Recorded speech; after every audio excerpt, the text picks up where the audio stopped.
આકાશવાણી અમદાવાદ વડોદરા. હવે સાંભળશો નર્મદા જિલ્લાનો સમાચાર પત્ર.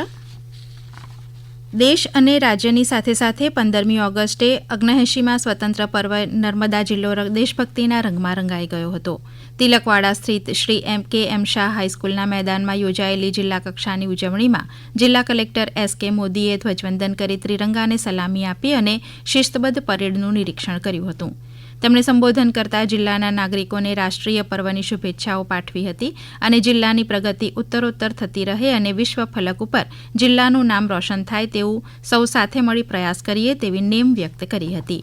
તેમણે વધુમાં જણાવ્યું હતું કે ગુજરાત શિક્ષણ, વેપાર, ઉદ્યોગ, પ્રવાસન, રોજગાર, શાંતિ અને સલામતીના દરેક ક્ષેત્રે સિદ્ધિના શિખરે બિરાજે છે. અખંડ ભારતના શિલ્પી સરદાર વલ્લભભાઈ પટેલની વિશ્વની સૌથી ઊંચી પ્રતિમા સ્ટેચ્યુ ઓફ યુનિટી અને એકતાનગર પર્યટન વિકાસના કારણે નર્મદા જિલ્લો દેશ વિદેશના પ્રવાસીઓ માટે આકર્ષણનું કેન્દ્ર બન્યો છે. જ્યાં સ્થાનિક લોકોને રોજગારી પૂરી પાડવાના આશયથી રાજ્ય સરકારની હોમસ્ટે યોજના હેઠળ કુલ 89 લાભાર્થીઓને 4.5 લાખ પ્રતિ યુનિટ દીઠ સહાય પેટે કુલ 400 લાખ રૂપિયાનો ખર્ચ કરવામાં આવ્યો છે. સ્વસહાય જૂથો અને પિંક રિક્ષા જેવી યોજનાઓ દ્વારા મહિલા સ્વાવલંબન વધારાયું છે. યુવાનો માટે કૌશલ્ય વિકાસ તાલીમ અને સ્ટાર્ટઅપ સહાયથી રોજગારીના નવા વિકલ્પો ઊભા કરવામાં આવી રહ્યા છે. નર્મદા જિલ્લાના ખેડૂતો પ્રાકૃતિક ખેતી અપનાવે તે માટે જિલ્લાની તમામ ગ્રામ પંચાયતોમાં 3 પંચાયત દીઠ ક્લસ્ટર મુજબ ચાલુ વર્ષે 1608 તાલીમો યોજી 16833 ખેડૂતોને પ્રાકૃતિક ખેતી અંગે માહિતગાર કરવામાં આવ્યા છે. પ્રાકૃતિક કૃષિના મોડેલ ફાર્મમાં ચાલુ વર્ષે 26ના વધારા સાથે 123 જેટલા મોડેલ ફાર્મ જિલ્લામાં તૈયાર થનાર છે. પ્રાકૃતિક ખેતી કર્યા બાદ જેની ઉપજની વેચાણ વ્યવસ્થા માટે હાલમાં જિલ્લામાં 4 કાયમી વેચાણ કેન્દ્રો અને 8 હંગામી વેચાણ કેન્દ્રો કાર્યરત છે. વધુ વેચાણ કેન્દ્રો સ્થાપવા માટે પ્રયત્નો ચાલુ છે. મુખ્યમંત્રી બોર્ડર વિલેજ સર્વાંગી ઉત્કર્ષ યોજના હેઠળ જિલ્લામાં 425 લાખ રૂપિયાના 167 કામો મંજૂર કરવામાં આવ્યા છે, જ્યારે આવતા વર્ષ માટે 433 લાખ રૂપિયાની જોગવાઈ કરવામાં આવી છે. મુખ્યમંત્રી શ્રી આદિમ જૂથ સર્વાંગી વિકાસ યોજના હેઠળ જિલ્લામાં 182 લાખ રૂપિયાના ખર્ચે 14 કામો હાથ ધરાયા છે, જેમાં વ્યક્તિગત દુધાળા પશુ સહાય અને મલ્ટીપર્પઝ શેડનો સમાવેશ થાય છે.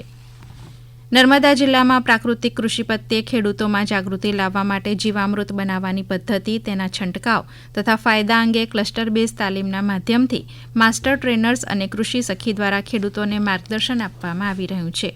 પ્રત્યક્ષ નિદર્શનના માધ્યમથી પણ તેની સમજ આપવામાં આવે છે.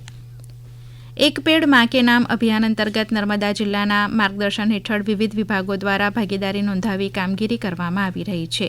દીનદયાળ અંત્યોદય યોજના, રાષ્ટ્રીય ગ્રામીણ આજીવિકા મિશન સાથે જોડાયેલા તમામ તાલુકાના સ્વસહાય જૂથની બહેનોએ ઉત્સાહપૂર્વક આ અભિયાનમાં ભાગ લીધો હતો. અભિયાન અંતર્ગત ગામડાઓમાં બહેનોએ મોટી સંખ્યામાં વૃક્ષારોપણ કરી પર્યાવરણ પ્રત્યે પોતાની જવાબદારી નિભાવી હતી. રાજપીપળાની ગોલ્ડન ગર્લ તરીકે ઓળખાતી ફલક ચંદ્રકાંત વસાવાએ રમતગમત ક્ષેત્રે પોતાની સખત મહેનત, સમર્પણ અને પ્રતિભાથી એક વધુ ગૌરવપૂર્ણ સિદ્ધિ હાંસલ કરી છે.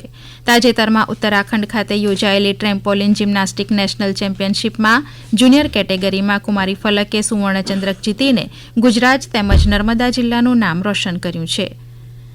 69માં અખિલ ભારતીય શાળાકીય રમતોત્સવ અંતર્ગત નર્મદા જિલ્લા રમતગમત અધિકારીની કચેરી દ્વારા નર્મદા જિલ્લા શાળાકીય 14, 17 અને 19 વર્ષથી ઓછી વયના ભાઈઓ અને બહેનો માટે કબડ્ડી સ્પર્ધાનું આયોજન કરવામાં આવ્યું હતું, જેમાં મોટી સંખ્યામાં ભાઈઓ અને બહેનો જોડાયા હતા.